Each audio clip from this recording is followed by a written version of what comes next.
Hi, welcome back. In the last session, we dealt about understanding what is meant by version control and why we need a version control, or how the version control plays a key role in maintaining the automation code or what are the development code, right? So that is what we learned in the last session.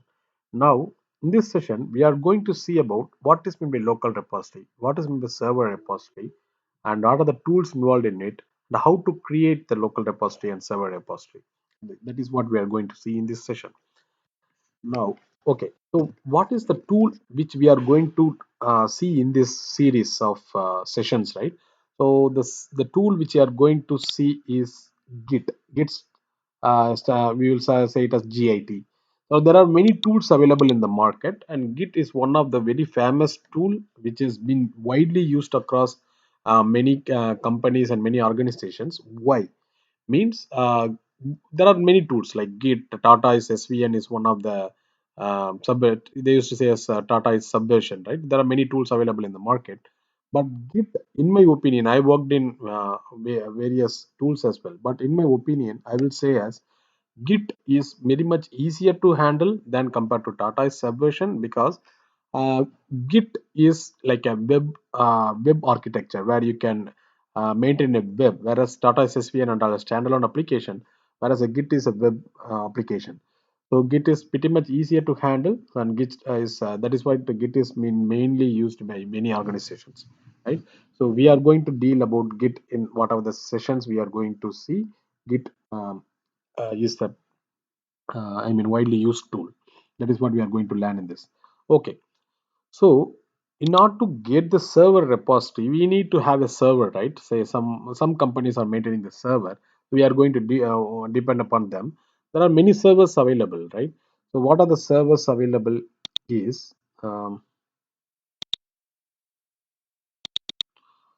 server repository. There are many servers have been provided by various vendors, and one of the vendor is Atlassian Bitbucket, right? Bitbucket, and GitHub is there, and GitLab is there. Like that, so many vendors are giving you the server repository, and we are going to see about the widely used tool again called Atlassian Bitbucket. That is what we are going to deal about. So in order to download the Bitbucket, just you can go to the Google and type Bitbucket, where you can you can download the, say for example, just go to Google and type Bitbucket download, right? You can see that Bitbucket download server. You can download the Bitbucket server, and you can start working on it. They will give you some trial version, and you can start download on that, and you can see try it for 30 days for unlimited user. You can do that, and if you want to uh, buy it, you can buy it for buy it for the lesser prices, right? That is what you can do it. So that we can do it. So for server repository, uh, so we are going to deal about Bitbucket. Even GitHub and GitLab you can use, but Bitbucket is much comparatively widely used tool. So we will be dealing about Atlassian Bitbucket. Right? That is what the server repository is all about. And local repository is nothing but your local machine. There is nothing to deal with any vendor, just a local machine. How to set up a local repository? That is what we are going to see. So, for example, I have a Bitbucket account, and see, this is my Bitbucket account. So I already have downloaded and a setup for that.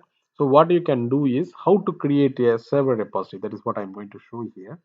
So this is my Bitbucket repository. You can see either you can create from here plus button. You can see that, click, and then I'm going to create a repository.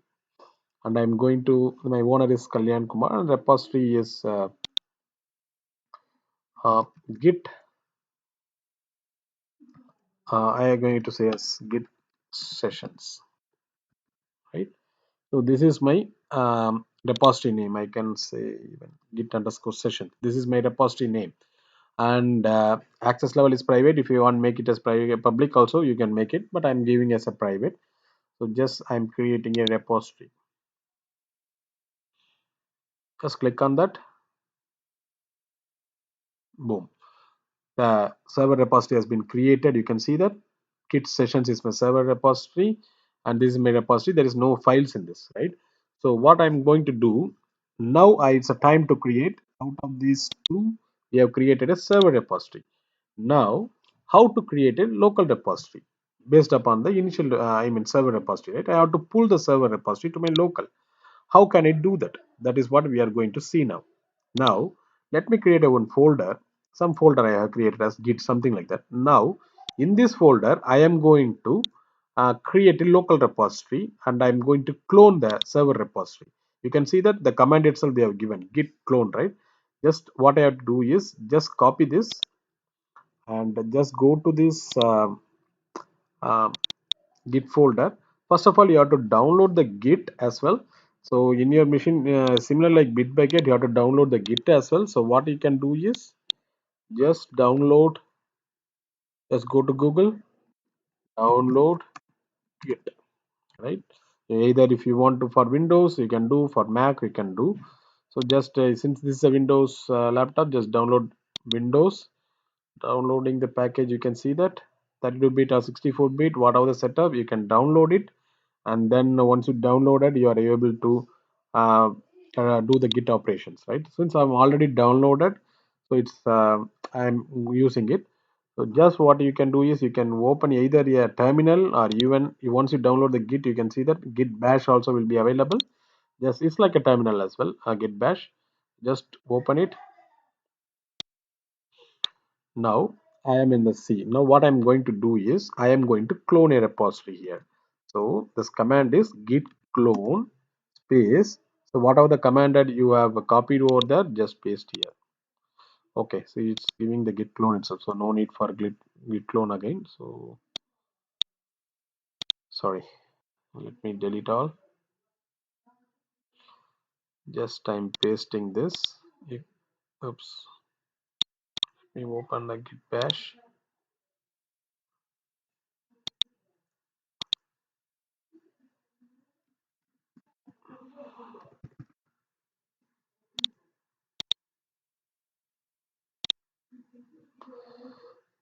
It's very difficult to paste here. Okay, git, I can type manually git clone. Just copy this,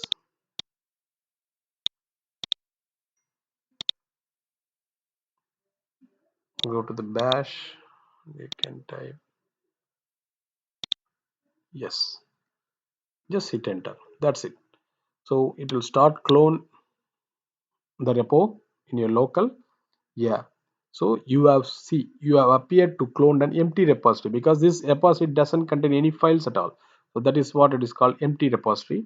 Now you can see that, hey, the git session has been coming over here, but there is no files, right? So that is what it is saying as empty repository. Now that is how we have created the server repository as well as local repository, right? So as a recap, so first you have to download Bitbucket, and you have to set up an account over there. Then once you create an account in the Bitbucket, just click this create repository. You will see that repository has been created. Then go to, you have to, it's time to download the git, and just download this git and set up it so that you can have a git bash available over there.